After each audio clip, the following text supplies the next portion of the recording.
Akan kita lanjutkan dengan poin yang ketiga, yaitu median. Tadi sudah saya jelaskan bahwa median itu adalah nilai tengah setelah data diurutkan. Di data tunggal mudah sekali kita lihat apabila datanya ganjil, langsung setelah diurutkan data diperoleh nilai yang di tengah. Sementara untuk data yang jumlahnya genap, itu dijumlahkan yang di tengah kemudian dibagi dua. Untuk data yang kelompok, data yang sudah tersusun dalam tabel distribusi frekuensi, maka untuk menghitung median digunakan rumus ME sama dengan B tambah P kali N per 2 kurang F besar per F kecil. B batas bawah kelas median, P panjang kelas interval, N jumlah data, F jumlah frekuensi kumulatif sebelum kelas median, dan F kecil adalah frekuensi kelas median.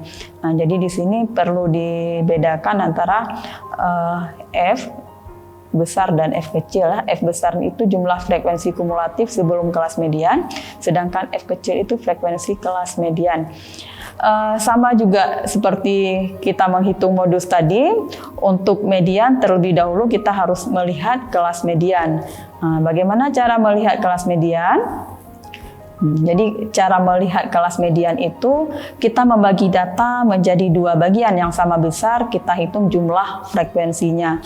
Jadi jumlah frekuensi di sini adalah 50. Jadi kita hitung jumlah frekuensi tengah-tengahnya yang ke-25. Jadi frekuensi di kelas interval pertama ada 5, kemudian di kelas interval kedua ada 4, kelas interval berikutnya frekuensinya 6, jadi 5 tambah 4, 9 tambah 6, 15, belum cukup setengah, tambah 15, jadinya 30. Berarti kelas mediannya berada pada interval ke-4, yaitu di interval 60 sampai 67, dengan jumlah frekuensi 15. Kebetulan kelas median dengan kelas modus tadi adalah sama, ini hanya faktor kebetulan.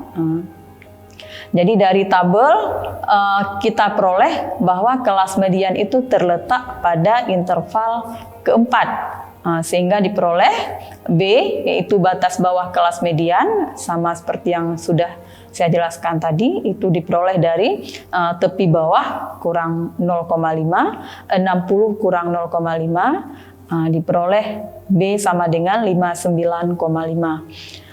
Kemudian P panjang kelas atau interval kelas adalah 8, itu diperoleh dari selisih antara kelas interval yang berdekatan, 36 ke 44 selisihnya 8, kemudian 44 ke 52 selisihnya juga 8, dan begitu seterusnya, 76 ke 84 selisihnya juga 8. Itulah yang dinamakan dengan panjang kelas. Kemudian N sama dengan 50, jumlah frekuensi ada 50, F besar 15, dari mana diperoleh F besar 15? F besar itu adalah jumlah frekuensi kumulatif sebelum kelas median. Jadi di kelas median frekuensinya 15, frekuensi di atasnya ada 5 tambah 4 tambah 6, diperoleh sama dengan 15. Jadi F besar, F kumulatifnya 15, dan frekuensi kelas median juga 15. Dengan demikian langsung dimasukkan ke dalam rumus. ME sama dengan B tambah P N per 2 kurang F besar per F kecil, sama dengan B 59,5 tambah panjang kelas 8 kali N per 2, 50 bagi 2, 25 kurang 15 per 15. Jadi diperolehlah 64,83. Itulah beberapa cara penjelasan daripada tendensi sentral, ada min, modus, dan median. Bisa kita simpulkan bahwa min itu adalah rata-rata hitung, diperoleh daripada menghitung atau menjumlahkan seluruh data dibagi dengan banyaknya data. Kemudian modus itu adalah nilai yang sering muncul untuk data tunggal langsung bisa kita lihat nilai yang banyak muncul itu adalah modus, sementara untuk kelas yang sudah tersusun dalam tabel frekuensi itu modus bisa kita hitung dengan menandakan atau mencari dulu kelas modus. Kelas modus itu diperoleh daripada kelas yang frekuensinya terbanyak, kemudian kita gunakan rumus. Kemudian median. Median adalah nilai tengah setelah data diurutkan. Nah, jadi di sini harus diingat bahwa datanya yang diperoleh secara acak itu perlu diurutkan untuk memperoleh median. Untuk data tunggal langsung bisa kita urutkan, yang terletak di tengah itulah median apabila datanya ganjil. Apabila datanya genap, kita bisa menjumlahkan yang data di tengah itu ada 2, kita jumlahkan kemudian dibagi 2. Untuk data yang sudah tersusun dalam kelas interval, median kita peroleh dengan menggunakan rumus. Sebelumnya juga kita harus menentukan kelas median. Kelas median itu diperoleh dengan cara membagikan data itu menjadi 2 sama besar 50% frekuensi ke atas dan 50% frekuensi ke bawah. Diperolehlah kelas median.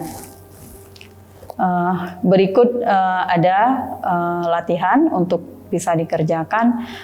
Data berikut ini merupakan nilai ujian statistik dari 150 mahasiswa.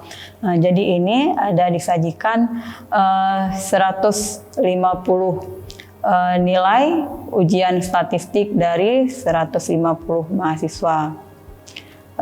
Yang ditanyakan adalah buatlah tabel distribusi frekuensi, kemudian hitunglah min, modus, dan median. Jadi untuk membuat tabel distribusi frekuensi ini ada langkah-langkah yang harus diperhatikan. Yang pertama itu kita harus menentukan dulu jumlah kelas. Cara menentukan jumlah kelas itu juga ada rumusnya, kemudian menghitung panjang kelas berapa yang digunakan juga ada rumusnya. Berikutnya hitunglah min, modus, dan median.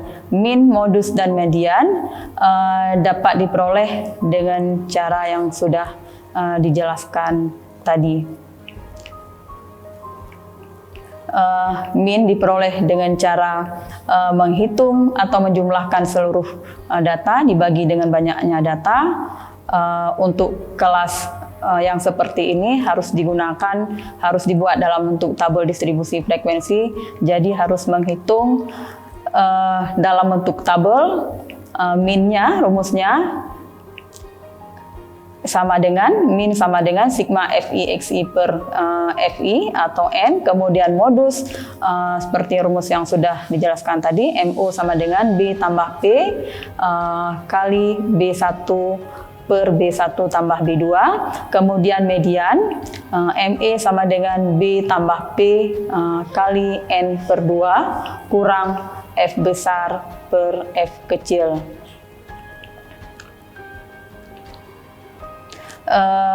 Hanya sampai di sini pertemuan kita kali ini dalam materi pengukuran gejala pusat atau sentral tendensi. Assalamualaikum warahmatullahi wabarakatuh.